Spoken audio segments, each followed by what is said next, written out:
Hey friend, so sometimes a storm comes and it gives us a mass clearing in our life and we're left with not many people in it. Whether we decide to let people go or whether people decide to let us go. If you're in this place and you're feeling a little bit lonely and you're longing for connection and you're not sure what steps to take next, this video is for you. So I'm going to give you 4 questions to help you make a plan to start moving forward and take action. Question 1. What were your past dynamics like with these people that were in your life?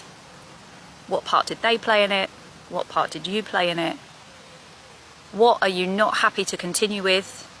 What can you take accountability for to change? How can you learn from those dynamics? How can you take action with that to change your future relationships? So many questions within the big questions here. A really good exercise for you to do for this is to actually just get a pen and paper, just write down all your close relationships, friendship-wise, that you've had, what the dynamics are like. Write down the good parts, the bad parts, the ugly parts, the things that you've learned from that.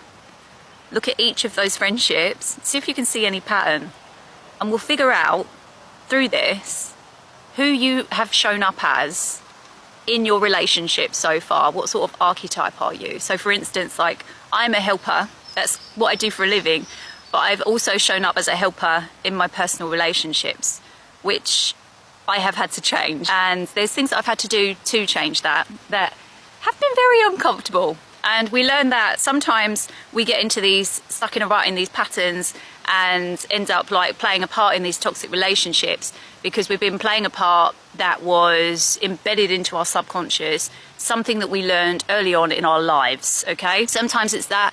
And so part of it is learning your own familial patterns, what you want to change. The other part of that is learning about green flags, red flags too. What do you want from your future relationships? Friendships, romantic relationships. What do you actually want? The bigger question that I want to know here, what you need to know, what do you actually want from your life? Do you actually know? If you don't know, why not? Might take you back to your past relationships, maybe help you dig a bit deeper into the role that you've been playing so far in your life. You can change the narrative at any time. You're not stuck, okay? So you have the power to now sit in this space, really get to know yourself and what you want from your life. I really would recommend, if you don't have support and you really want support, you can access free support. I've got a link in my bio that shows all the national, I'm in England, all the national domestic abuse charities. You can reach out for a coach or a mentor. I highly recommend therapy. You will learn so much about yourself with therapy. It still amazes me how there's a bit of a stigma with therapy. I'm currently having therapy at the moment. I'm loving it. Therapy is really important. Therapy is sexy. It's a vehicle in which you can learn and grow. One thing I've done recently that has been really beneficial is make a bucket list, but not just make a bucket list and throw it away.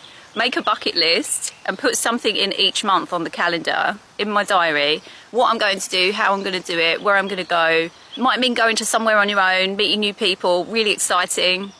There's so many different ways that you can meet people. You can actually, some dating apps actually have like a friend mode where you can actually find new friends. Bumble's really good for that. I met 2 friends that I really love on Bumble Mates. You can join like an activity. Maybe you want to try cricket. I don't know, maybe you want to try yoga.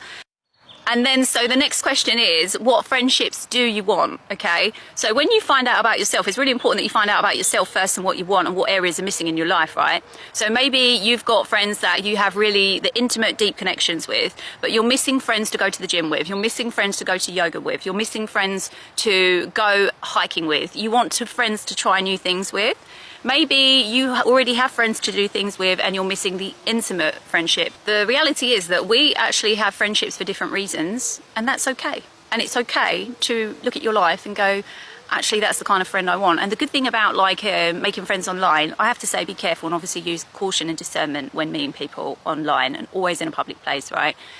But the brilliant thing is that you can just put right out there straight away what you're looking for. It's awesome. Also, do you have friends online where you follow each other but you've never met in real life? I've accumulated a few friends like this over the years. Awesome. I'm actually doing it again this year. I am going to meet them in real life, right? And that can be quite fun. So this is like creating online content is not new to me, but I haven't done it for a long time. So back when I was 22, in early stages of recovery from drugs, I went online, I created like a MySpace. I had like loads and loads of followers. It was wild, and I used to share like poetry, like my inner thoughts, stuff like that. I started it because I was going through like a mass change in my life and going through like a really pivotal moment, but I felt really lonely and I was longing for connection, and I realized that that was part of the reason why I felt bad in the first place, you know, was that longing for connection that I didn't have. And that gave me a beautiful space to really like open up my vulnerabilities and connect with people. And I met some awesome friends actually doing that, and a couple of them I met in real life. And obviously I started this again going through the late diagnosis, like sharing my own thoughts and stuff,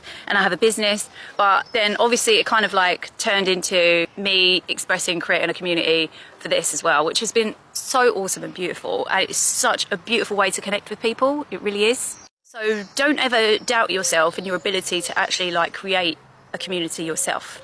If I can do it, you can do it. Don't settle for connections that don't feel right. Just don't do it. There's like 7.2 billion people in the world, right? Don't settle. Don't settle. I know it feels a bit wild that you can have that many people in the world and feel lonely, but it's still not a reason to settle. Don't settle. You don't have to buy the first pair of jeans that you try on. It's okay to take your time and find the right fit. So I hope these questions help you to figure out what you want, assert your boundaries, be confident in not settling, and being clear about who you are, what you bring to the table. And never forget to express your hopes, your wishes, your dreams, have fun, and just be your authentic self.